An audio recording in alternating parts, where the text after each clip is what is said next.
Hello student, आज जो अपन topic करने वाले हैं this is final account with adjustment. और इस टॉपिक को अपन देखें, इसमें सारे एडजस्टमेंट जो हैं वो आपको समझने हैं। सबसे पहले आपका आता है आउटस्टैंडिंग एक्सपेंसेस। आउटस्टैंडिंग एक्सपेंसेस का मतलब होता है due but not paid. Due तो हो गया लेकिन पे नहीं किया, है ना। इसकी एंट्री होती है salary account debit to outstanding salary. Salary हमारा एक्सपेंस है, आउटस्टैंडिंग सैलरी हमारी लायबिलिटी है, ठीक है। जैसे सैलरी आपने पेड की है 11,000, 1,000 आपकी आउटस्टैंडिंग सैलरी है, वो 1,000 यहाँ ऐड हो जाएगी, तो टोटल खर्चा कितना हो गया 12,000। तो खर्चा एक्रूअल P&L एक्रूअल बेसिस पे बनता है, तो खर्चा आपका 12,000 दिखा दिया। और 1,000 जो अभी तक आपने पे नहीं किया है वो सीधा आपका कहाँ गया, लायबिलिटी में। जो चीज़ यहाँ ऐड होती है ना, ये वाली, ये सीधा गिरती है और ये कहाँ गई, आउटस्टैंडिंग सैलरी 1,000 रुपये आपकी कहाँ गई, लायबिलिटी के अंदर आ गई, ठीक है। आगे चलते हैं प्रीपेड एक्सपेंसेस यानी पेड इन एडवांस। मान लेते हैं हमने सैलरी जो है पेड कर दी 13,000 रुपये, ठीक है। और अब आपको पता लगा सैलरी तो 12 ही होनी चाहिए थी, तो जब आपने सैलरी पे की होगी तो आपने एंट्री क्या की होगी, salary account debit to cash 13,000 रुपये। अब सैलरी जो ज़्यादा डेबिट कर दी थी उसको क्रेडिट करके क्या कर दें, कैंसिल कर दें, 1,000 रुपये कैंसिल हो गई। और प्रीपेड को डेबिट कर दें, इससे प्रीपेड आपकी क्या बन गया, एसेट्स बन गया, सही। अब सैलरी पेड की है 13,000, अब आपने यहाँ क्रेडिट किए, क्रेडिट करने से कम हो गई तो प्रीपेड को लेस कर दो। खर्चा 12,000 आ गया, एक्रूअल बेसिस पे आपको 12,000 रुपये का ही खर्चा जो है दिखाना था। और जो चीज़ें लेस हो रही हैं वो सीधी नहीं आ सकती, वो आपकी तिरछी आएंगी। और वैसे भी प्रीपेड आपकी एसेट्स होता है तो वो एसेट्स में ही दिखाया जाएगा। और बाकी तुकबंदी ये भी है कि आउटस्टैंडिंग आपका ऐड हुआ था वो सीधा गिरेगा, प्रीपेड आपका लेस हुआ है तो वो तिरछा गिरेगा। क्लियर है। आगे चलें, एक्रूड इनकम। एक्रूड इनकम का मतलब होता है earn but not received. Earn but not received.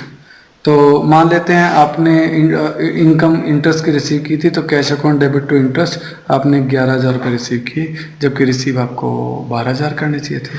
तो 1,000 रुपये की आप एंट्री करेंगे एक्रूड इनकम अकाउंट डेबिट या accrued interest account debit to interest. Interest को 1,000 रुपये क्रेडिट कर देंगे। इससे 11,000 का तो पहले मिल गया था, 1,000 का आपने और क्रेडिट कर दिया तो 1,000 और हो गया। तो ये कितना हो गया, एक्रूअल बेसिस पे 12,000 हो गया। और क्योंकि ये ऐड हुआ है और ये आपकी एसेट है, सीधा गिरेगा, ठीक है। तो ये सीधा कहाँ गया, आपकी एसेट्स के अंदर आ गया। क्लियर है। आगे आपका आता है अनअर्न इनकम। अनअर्न इनकम का मतलब होता है रिसीव्ड इन एडवांस, यानी आपको पहले से ही मिल गया। मान लो आपको जो कमीशन है मिल गया, cash account debit to commission 13,000 रुपये, जबकि मिलना 12,000 ही चाहिए था, आपको कितना मिल गया 13। तो आप उस कमीशन जिसको क्रेडिट किया था ना उसको डेबिट करके कैंसिल कर दें 1,000 रुपये से, और उसको कहाँ डाल दें, अनअर्न कमीशन में डाल दें। तो कमीशन आपको मिला 13,000, आपने डेबिट करके कैंसिल कर दिया तो कम हो गया। अब यहाँ कितना बचा, एक्रूअल बेसिस पे 12, और ये चीज़ लेस हुई है इसलिए तिरछी कहाँ जाएगी, लायबिलिटी के अंदर। तो अनअर्न इनकम यानी रिसीव्ड इन एडवांस वो आपकी लायबिलिटी होती है, उसको अपने लायबिलिटी में दिखा दिया। देन आपका आता है क्लोजिंग स्टॉक। क्लोजिंग स्टॉक की एंट्री होती है closing stock account debit to trading account, वो इससे बनी है ना, closing stock account debit to trading account. और ये आता है कॉस्ट प्राइस या market price which is lower. ये ऐसा कौन कहता है, ऐसा कहता है अकाउंटिंग स्टैंडर्ड नंबर 2, उसने कहा है ये बात। तो क्लोजिंग स्टॉक दो जगह आएगा, एक तो ट्रेडिंग अकाउंट की क्रेडिट साइड में और एक आएगा बैलेंस शीट की एसेट साइड में। ये बात ध्यान रखना, इस पूरे चैप्टर में फाइनल अकाउंट विद एडजस्टमेंट में कोई भी चीज जो एडजस्टमेंट की जा रही है वो दो जगह आएगी, है ना। तो हर चीज दो जगह आएगी, ये बात स्पेशल ध्यान रखिएगा अगर वो एडजस्टमेंट में दे रखी है तो। डेप्रिसिएशन को देखें। डेप्रिसिएशन आपका खर्चा है इसलिए वो डेबिट होगा। एंट्री होगी depreciation account debit to fixed asset जैसे फर्नीचर। डेप्रिसिएशन आपका नुकसान है इसलिए पीएल की डेबिट में आएगा, और इससे फर्नीचर की वैल्यू कम हो रही है तो ये नीचे फर्नीचर में से भी क्या हो जाएगा, लेस हो जाएगा। क्लियर है। तो ये भी अपन को ध्यान रखना है। आगे आता है interest on capital. Interest on capital आपका खर्चा है इसलिए वो डेबिट होगा, और ये कैश में पे नहीं होता तो टू कैश नहीं हो सकता, ये कैपिटल में ऐड कर दिया जाता है, और कैपिटल को बढ़ाने के लिए क्या करते हैं, क्रेडिट करते हैं। इंटरेस्ट ऑन कैपिटल आपका खर्चा है इसलिए पीएल अकाउंट की डेबिट साइड में आएगा, और कैपिटल क्रेडिट हुई है, कैपिटल बढ़ी है इसलिए इसको कैपिटल में ऐड कर दिया जाता है बैलेंस शीट में। वही दो जगह आ गया ये भी, है ना। इंटरेस्ट ऑन कैपिटल के बाद अपन आते हैं इंटरेस्ट ऑन ड्राइंग्स पर। इंटरेस्ट ऑन ड्राइंग बिजनेस की इनकम होता है इसलिए क्रेडिट होता है। एंट्री होती है drawing account debit to interest on drawing. Drawing debit होने से बढ़ जाता है। इंटरेस्ट ऑन ड्राइंग बिजनेस की इनकम है इसलिए पीएल अकाउंट की क्रेडिट साइड में आएगी, और उसको ड्राइंग में ऐड करना है तो ड्राइंग में आप ऐड कर दीजिए या कैपिटल में से लेस कर दीजिए, बात एक ही है, क्योंकि ड्राइंग भी अल्टीमेटली कैपिटल में से जाके क्या हो जाएगी, लेस हो जाएगी। क्लियर है। आगे चलें। प्रोविजन फॉर बैड डेट्स, ध्यान रखना किसी भी चीज का जब आप प्रोविजन बनाते हैं ये आपके लिए खर्चा होता है और इसमें हमेशा P&L डेबिट होता है। कसम खा लें इस बात की, कोई भी प्रोविजन आप जब बनाएंगे तो उसके लिए आप P&L से पैसा चार्ज करते हैं, ये आपके लिए खर्चा होता है, इसलिए P&L अकाउंट की डेबिट साइड में आएगा। ठीक है, इसको करने का तरीका ये होता है कि पहले इसको बैलेंस शीट में करना चाहिए, इसलिए मैंने यहाँ लिखा है स्टेप नंबर 1 पहले से बैलेंस शीट में दिखाइए। बैलेंस शीट में इसका एक ऑर्डर होता है, क्या? डेटर में से पहले फर्दर बैड डेट्स को लेस कर दिए। फर्दर बैड डेट्स वो होते हैं जो कि आपको एडजस्टमेंट में दे रखे होते हैं, है ना। अब जो आएगा नेट, उस पे new provision for bad dates का कोई परसेंटेज आपको क्वेश्चन में दे रखा होगा एडजस्टमेंट में, वो प्रोविजन बना लीजिए, लेस कर दीजिए। अब जो बने उस पे new provision for discount on debtor भी बन सकता है, वो इस नेट अमाउंट पे बनेगा, उसकी भी परसेंटेज क्वेश्चन में दे रखी होगी और नेट अमाउंट में आ जाएगा। तो इस तरह से डेटर में से सबसे पहले फर्दर बैड डेट्स, फिर new provision for bad debts और then new provision for discount on debtor, ये आपका पहले बैलेंस शीट में करना चाहिए। उसके बाद P&L में इसको यहाँ दिखा सकते हैं, 2 बैड डेट्स जो आपको ट्रायल बैलेंस में दे रखे होंगे, 2 फर्दर बैड डेट्स जो कि आपको एडजस्टमेंट में दे रखे होंगे, प्लस कर दो, प्लस न्यू प्रोविजन जो आपने यहाँ ऊपर अभी बनाया है प्रोविजन फॉर बैड डेट्स, उसको आप यहाँ के ऐड कर दीजिए, लेस ओल्ड प्रोविजन जो कि आपको ट्रायल बैलेंस में दे रखा होगा, लेस कर देना। कई लोग इसे लेस करने के बजाय क्रेडिट साइड में दिखाते हैं, तो वो भी सही है, कोई दिक्कत नहीं, वो भी एक ही बात है ना। यहाँ लेस कर दो चाहे यहाँ क्रेडिट साइड में दिखा दो, बात एक ही है। आगे चलो, प्रोविजन फॉर बैड डेट्स का फॉर्मेट हो सकता है, कभी आपसे पूछ लें, 2-3 नंबर का क्वेश्चन बन सकता है। ओपनिंग प्रोविजन हमेशा यहाँ आता है, लायबिलिटी है, लायबिलिटी का तो बैलेंस क्रेडिट होता है, इसलिए ओपनिंग यहाँ आएगा, क्लोजिंग यहाँ आएगा। ठीक है, कोई बैड डेट्स हुआ है, कोई फर्दर बैड डेट्स हुआ है, वो आप यहाँ दिखा दें। बैलेंसिंग फिगर में P&L में कितना अमाउंट आएगा वो निकल जाएगा। कई लोग कहते हैं सर ये अपन प्रोविजन बनाते क्यों हैं, तो देखिए ऐसा है, इसके पीछे रीजन है। आने वाले लॉसेस के लिए आप पहले से ही प्रोविजन बना लेते हैं, जैसे P&L से आपने पैसा निकाल लिया प्रोविजन फॉर बैड डेट्स का। अब अगर बैड डेट्स होगा ना तो वो P&L में नहीं जा सकता, उसके लिए क्रॉस लगा हुआ है। क्यों? P&L कहेगा भाई जो बैड डेट्स का एस्टिमेशन था वो तो उतना एस्टिमेटेड अमाउंट तो मैं already provision for bad dates में दे चुका हूँ, दैट्स व्हाई बैड डेट्स को अब P&L में मत लाओ, उसको आप प्रोविजन फॉर बैड डेट्स से चार्ज करो। ठीक है, तो अब ये कहां से चार्ज होगा? प्रोविजन फॉर बैड डेट्स से। एक एग्जाम्पल अपन इसका लेते हैं, देखिए जैसे डिस्काउंट हुआ, cash account debit, discount account debit to debtor, और हमने पहले से प्रोविजन बना रखा था P&L account debit to provision for discount, तो हमने ये अमाउंट यहाँ निकाल रखा था। अब डिस्काउंट अकाउंट P&L में नहीं जा सकता, क्योंकि P&L से तो क्या प्रोविजन बना लिया। अब ये डिस्काउंट इस प्रोविजन से चार्ज होगा, तो जो प्रोविजन आपने क्रेडिट कर रखा है उसको डेबिट करिए, और जो डिस्काउंट आपने डेबिट कर रखा है उसको आप यहाँ क्रेडिट करिए। तो अब जो डिस्काउंट है वो P&L से चार्ज नहीं हो रहा, वो प्रोविजन फॉर डिस्काउंट से हो रहा है। अल्टीमेट इंपैक्ट उसका वही पड़ रहा है, क्योंकि प्रोविजन फॉर डिस्काउंट से प्रोविजन फॉर डिस्काउंट यदि मैं काट दूं तो एंटी P&L टू डिस्काउंट ही बैठती है। पर क्योंकि आप प्रोविजन फॉर डिस्काउंट में पैसा डाल चुके हैं, तो अब डिस्काउंट जो है वो प्रोविजन फॉर डिस्काउंट से ही चार्ज हो सकता है, P&L से चार्ज नहीं हो सकता। ये बात अपन को ध्यान रखनी है। सही है।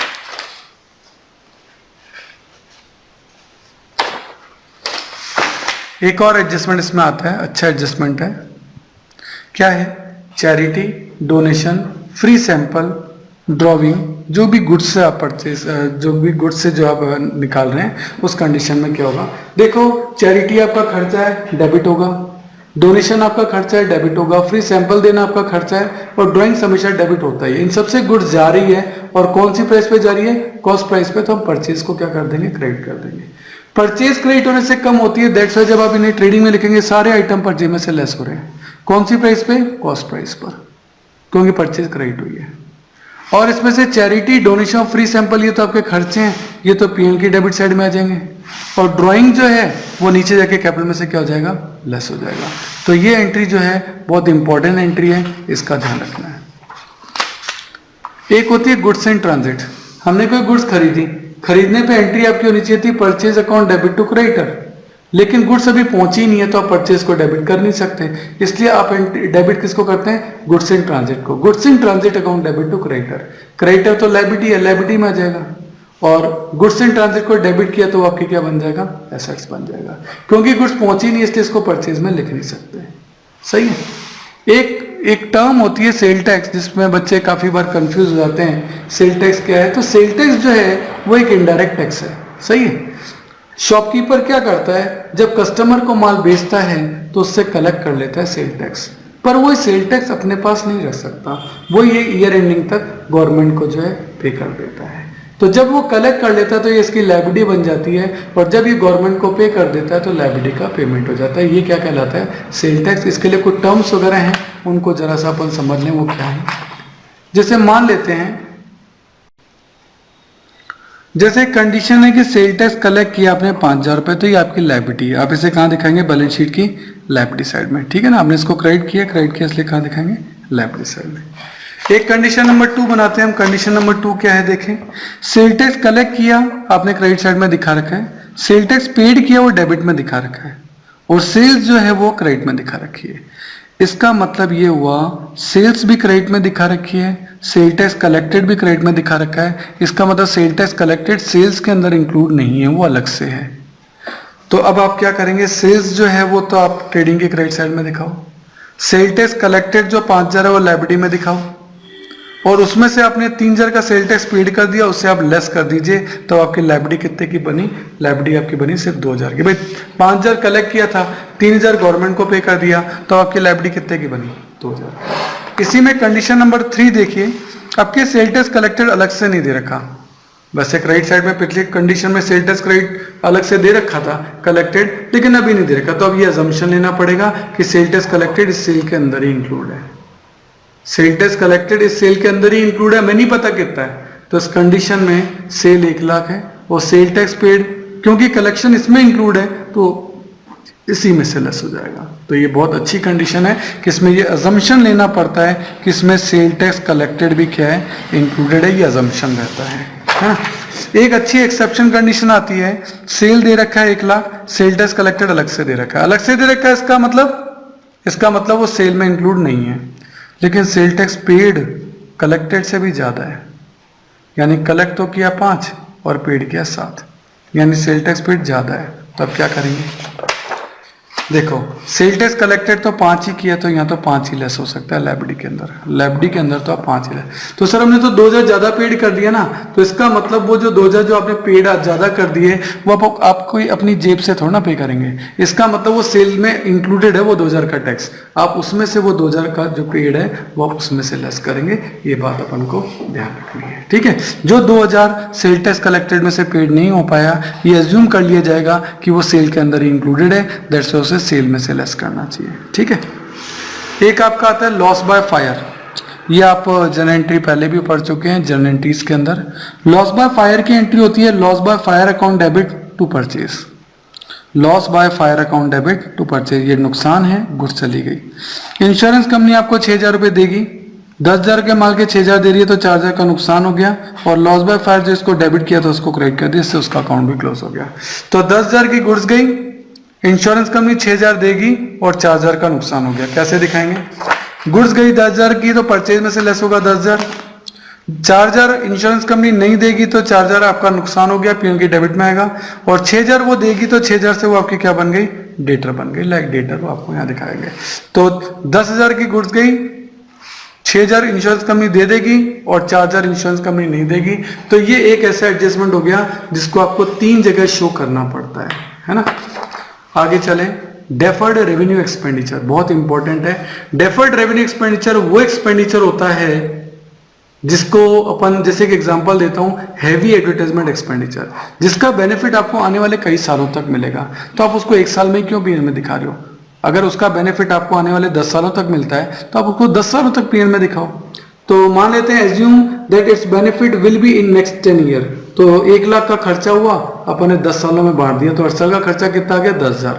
तो पहले साल आप पीएन में 10,000 ही दिखाएंगे एडवर्टाइजमेंट एक्सपेंस के नाम से, कि एडवर्टाइजमेंट एक्सपेंस रिटर्न ऑफ किया, हर साल हम 10,000 रुपए दिखाएंगे। बाकी के 1 लाख में से 10,000 तो पीएन में दिखा दिए, बाकी बचे 90,000, ये आपके एडवर्टाइजमेंट एक्सपेंस आउटले के नाम से या डेफर्ड रेवेन्यू एक्सपेंडिचर के नाम से 90,000 एसेट में दिखाए गए। अगले साल फिर 10,000 पीएन में जाएंगे, बाकी 80,000 ही आएंगे। अगले साल 10,000 फिर पीएन में जाएंगे, फिर यहाँ 70,000 ही रह जाएंगे। ऐसे 10,000 रुपए पीएन में जाते रहेंगे। 10 सालों में 1 लाख खत्म हो जाएगा और एसेट्स आपकी कितनी बचेगी?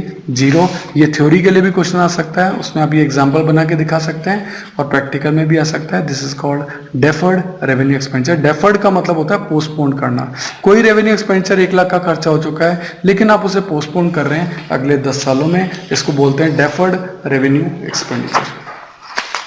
एक आपका है manager commission. Manager commission net profit पे भी देते हैं और ग्रॉस प्रॉफिट पे भी देते हैं। तो देखो, क्योंकि ये नेट प्रॉफिट या ग्रॉस प्रॉफिट पे निकल रहा है, दैट्स वाई ये अभी तक हमें पता तो है नहीं। इसका मतलब हमने इसका अभी तक पेमेंट भी नहीं किया होगा। इसका मतलब ये हमेशा आउटस्टैंडिंग होता है, इसलिए इसकी एंट्री होती है मैनेजर कमीशन अकाउंट डेबिट, क्योंकि ये खर्चा है, पे नहीं किया इसलिए आउटस्टैंडिंग मैनेजर कमीशन अकाउंट। सही है। जब आप इसको कैलकुलेट कहाँ करते हैं? ट्रेडिंग से सबसे पहले आप ग्रॉस प्रॉफिट निकालते हैं, ग्रॉस प्रॉफिट को पीएन में लेके जाते हैं, तब आपका निकलता है प्रॉफिट बिफोर कमीशन। ये सेकंड पार्ट है। थर्ड पार्ट में आप प्रॉफिट बिफोर कमीशन को लेके जाते हैं, अब इस पे कमीशन निकालते हैं और वो आउटस्टैंडिंग मैनेजर कमीशन आप यहाँ लिखते हैं। अब आपका नेट प्रॉफिट निकलता है, ये कहलाता है profit before commission. Commission less करने के बाद जो प्रॉफिट आता है ये कहलाता है प्रॉफिट आफ्टर कमीशन। और ये जो आउटस्टैंडिंग मैनेजर कमीशन है ये आपकी लायबिलिटी है, ये लायबिलिटी के अंदर यहाँ शो होगा। ठीक है।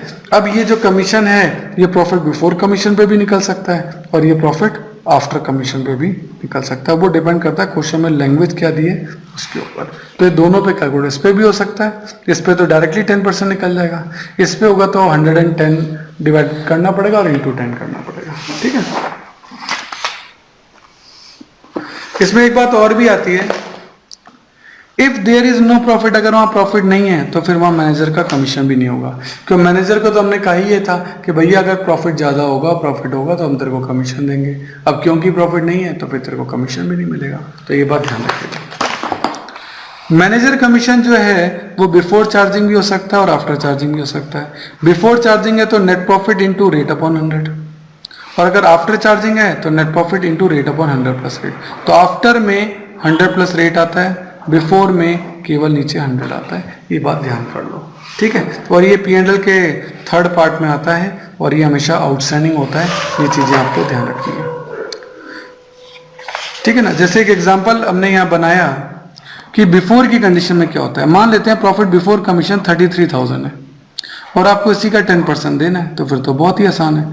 नेट प्रॉफिट फॉर्मूला क्या है? बिफोर वाला net profit into rate upon 100। तो ये रहा net profit into rate upon 100, दे दिया 33,000 का 10% निकाल दिया, बाकी बचा नेट प्रॉफिट इतना। ये तो है बिफोर। लेकिन अगर आफ्टर होता कि 33,000 का नेट प्रॉफिट है और आपको इस प्रॉफिट का 10% निकालना है, तो ये प्रॉफिट तो अभी तक हमें पता ही नहीं है। तो ये जो हम क्या करेंगे, मान लेंगे ये 100 है तो ये क्या है? 10 है। ये 110 है तो ये 110 हो गया। ये 33,110 है तो बताओ 10 कितना होगा? ये कमीशन निकल गया। ये 33,110 है तो बताओ 10 कितना होगा? इसलिए फॉर्मूला है net profit into rate upon 100 plus rate से ये निकल गया। ठीक है। एक क्वेश्चन था चतुर्वेदी गराल में, उसमें कहा वर्क मैनेजर को कमीशन देना है। वर्क से मतलब होता है फैक्ट्री से, तो फैक्ट्री मैनेजर को कमीशन देना है और ये ग्रॉस प्रॉफिट पे कैलकुलेट होगा, ऐसा क्वेश्चन में कह दिया। तो ये कैलकुलेट तो ग्रॉस प्रॉफिट पे होगा लेकिन इसे शो तो P&L में किया जाएगा।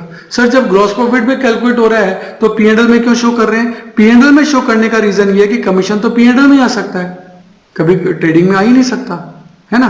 तो कमीशन जो है वो हमेशा P&L में ही आता है। इसलिए चाहे आप ग्रॉस प्रॉफिट पे कमीशन कैलकुलेट कर रहे हो वर्क मैनेजर का, लेकिन दिखाना उसे कहाँ है? P&L में ही दिखाना है। ठीक है। तो कमीशन चाहे फैक्ट्री मैनेजर का हो चाहे जनरल मैनेजर का हो, फैक्ट्री मैनेजर का ग्रॉस प्रॉफिट पे कैलकुलेट करते हैं, जनरल मैनेजर का नेट प्रॉफिट पे कैलकुलेट करते हैं, लेकिन दोनों दिखाते कहाँ हैं? P&L में। दोनों ही कमीशन P&L में दिखाते हैं। ये क्वेश्चन कई बार डिफरेंट स्कूल्स के अंदर आ चुका है। दोनों ही आउटस्टैंडिंग होते हैं और बैलेंस शीट में भी दिखाए जाते हैं। ठीक है ना। तो ये अपन को ध्यान रखना है। देन आता है गुड्स परचेज कर ली, इंक्लूडेड इन स्टॉक, स्टॉक में डाल ली, लेकिन रिकॉर्ड ही नहीं की, ओमिट कर दी। तो अब रिकॉर्ड कर लो, परचेज टू क्रेडिटर। परचेज आपका डेबिट हुआ है तो वो परचेज में जुड़ जाएगा, और क्रेडिटर क्रेडिट हुआ है तो वो आपकी लायबिलिटी बन जाएगा। ठीक है ना। ऐसे ही गुड्स सोल्ड, गुड्स बेची, डिस्पैच भी कर दी यानी रवाना भी कर दी, लेकिन रिकॉर्ड करना भूल गए। तो अब एंट्री कर लो। माल बेचने की एंट्री क्या होती है? Debtor to sales. Sales credit हुई है तो सेल्स बढ़ गई, और डेटर डेबिट हुए हैं तो सही डेटर भी बढ़ गए। दोनों जगह ये क्या हो जाएगा? ऐड हो जाएगा।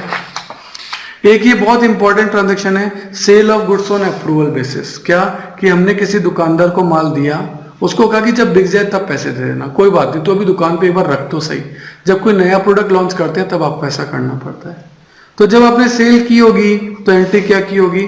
आपने एंट्री की होगी debtor account debit to sale, ये आपने एंट्री की होगी, सही है।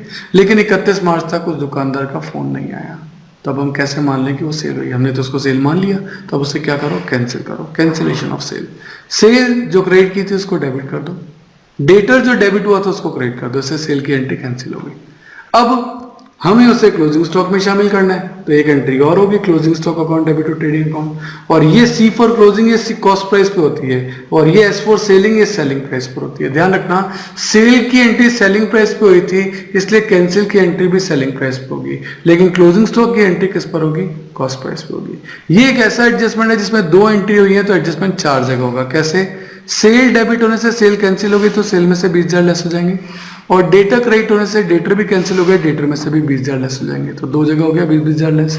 और क्लोजिंग स्टॉक को डेबिट किया 15,000, तो क्लोजिंग स्टॉक बढ़ गया, तो एसेट्स में भी 15,000 बढ़ जाएगा, ट्रेडिंग अकाउंट की क्रेडिट साइड में भी बढ़ जाएगा, और एसेट्स में भी बढ़ जाएगा। 2 जगह ये बढ़ गया, तो 2 और 2 कुल मिला के 4 जगह सेल्स ऑन अप्रूवल का एडजस्टमेंट जो है वो आपका होता है, जो कि आपको ध्यान रखना है। कई बार आप क्वेश्चन करेंगे तो क्वेश्चन में ट्रायल बैलेंस की दोनों साइडें इक्वली नहीं दे रखी होंगी, कोई सस्पेंस अकाउंट होगा।